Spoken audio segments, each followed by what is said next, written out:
Hi guys, welcome to my channel. நான் இன்னைக்கு ஒரு அல்வா ரெசிபி தான் பண்ண போறேன். ஹல்வா நார்மல் அல்வா கிடையாது. இது கொஞ்சம் டிஃபரெண்டா குலாப் ஜாமுன் மிக்ஸ் இருக்குல, பவுடர் இருக்கும்.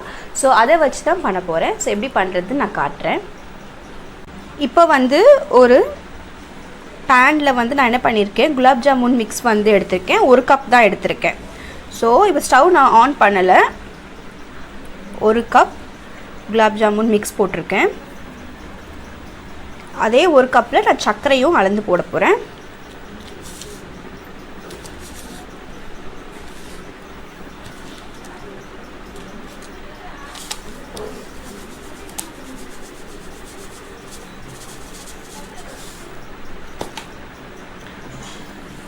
இது போட்டாச்சு. அவ்வளவுதான். இப்போ நான் என்ன பண்ண போறேன், இத கொஞ்சம் தண்ணி ஊத்தி நம்ம நல்லா mix பண்ணிக்கலாம். இது கொஞ்சம் அந்த கட்டி எல்லாம் எடுத்துடலாம். அவ்வளவுதான். தண்ணி ஊத்தி நம்ம நல்லா கரைச்சிக்கலாம். அதுக்கு அப்புறம் தான் நம்ம ஸ்டவ் ஆன் பண்ணனும்.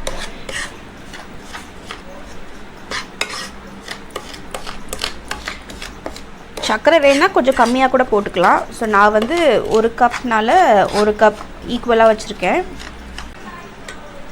இப்போ நம்ம தண்ணி ஊத்திக்கலாம். இதல ரொம்ப திக்கா கரைக்க கூடாது. ஏனா எப்படியும் நம்ம ஸ்டவ் ஆன் பண்ணதுக்கு அப்புறம் அது நல்லா திக்கா ஆயிடும்ல. சோ நல்லா கொஞ்சம் தாராளமா தண்ணி ஊத்திக்கலாம். அதே மாதிரி சக்கரை வேணும்னா நான் சொன்ன மாதிரி கொஞ்சம் கம்மியா கூட சேர்த்துக்கலாம். இனிப்பு கம்மியா வேணும் அப்படினா. இப்போ நான் கொஞ்சம் mix பண்ணிடுறேன். இத தண்ணி எனக்கு கொஞ்சம் தேவைப்படும். நம்ம கொஞ்சம் கொஞ்சமா ஊத்தி mix பண்ணிக்கலாம்.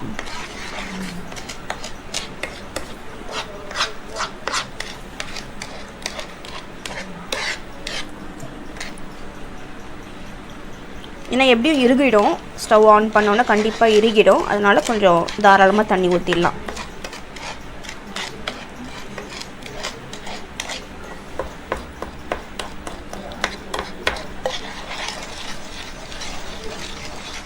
இப்போ பாத்தீங்களா, நான் தண்ணி ஊத்தி நல்லா கரைச்சிட்டேன். இப்படி இருக்கு பாத்தீங்களா? சோ நான் இப்போ ஸ்டவ் ஆன் பண்ண போறேன்.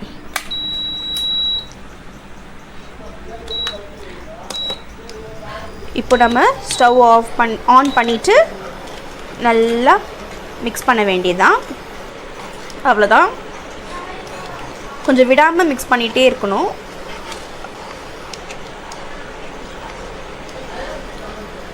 சோ ஓரத்துலலாம் நம்ம நல்லா mix பண்ணிக்கலாம். இப்போ நான் mix பண்ணிட்டே இருக்கறப்பவே அந்த குலாப் ஜாமுனோட வாசனை வருது. நம்ம குலாப் ஜாமுன் பண்ணா அந்த வாசனை வரும்ல, அதே வாசனை தான் வருது. இப்போ கொஞ்சம் நம்ம நெய் ஊத்திடலாம். ஊத்திட்டு நல்லா mix பண்ணிக்கலாம். அதுக்கு அப்புறம் இங்க நான் ஏலக்காய் பவுடர் கொஞ்சம் வச்சிருக்கேன். முந்திரி கொஞ்சம் வச்சிருக்கேன். நல்லா வறுத்து நெய்ல வறுத்த முந்திரி தான். அவ்வளவுதான். இப்போ நல்லா கைவிடாம mix பண்ணிட்டே இருக்கலாம்.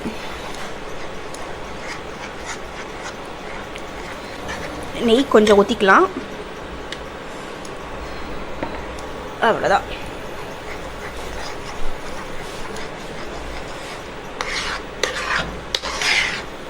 இப்போ நான் என்ன பண்ண போறேன்னா, கொஞ்சம் கலருக்கு கேசரி பவுடர் கொஞ்சம் தண்ணியில கரைச்சு வச்சிருக்கேன். அத கொஞ்சம் ஊத்திடலாம்.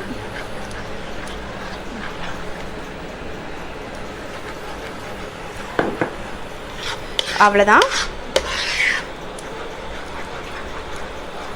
கொஞ்சம் நெய் கூட இப்ப சேர்த்துடலாம்.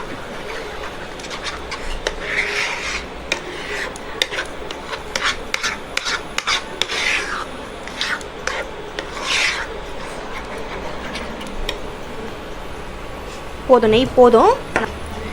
இப்போ பாத்தீங்களா நல்லா மாறிடுச்சு. நல்லா அல்வா மாதிரி வந்துருச்சு. இப்போ நம்ம ஸ்டவ் ஆஃப் பண்ணிடலாம்.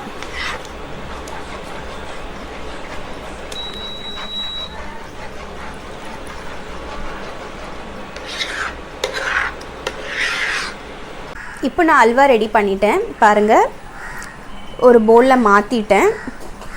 சோ இது நம்ம குலாப் ஜாமுன் மிக்ஸ்ல பண்ற மாதிரியே இருக்காது. நார்மல் கோதுமை இல்லைனா கார்ன்ஃப்ளவர் அதில் பண்ணுற அல்வா மாதிரி தான் இருக்கும். ஸோ டேஸ்ட்டும் ரொம்ப நல்லாயிருக்கும். நீங்கள் எல்லாருமே ட்ரை பண்ணி பாருங்கள். ஸோ உங்கள் எல்லாருக்குமே இந்த வீடியோ பிடிச்சிருக்குன்னு நினைக்கிறேன். பிடிச்சிருந்தா கண்டிப்பாக லைக் பண்ணுங்கள். இந்த சேனலை மறக்காமல் சப்ஸ்கிரைப் பண்ணுங்கள். நான் உங்களை எல்லாரையுமே அடுத்த வீடியோவில் மீட் பண்ணுறேன். Until then, take care. Bye bye.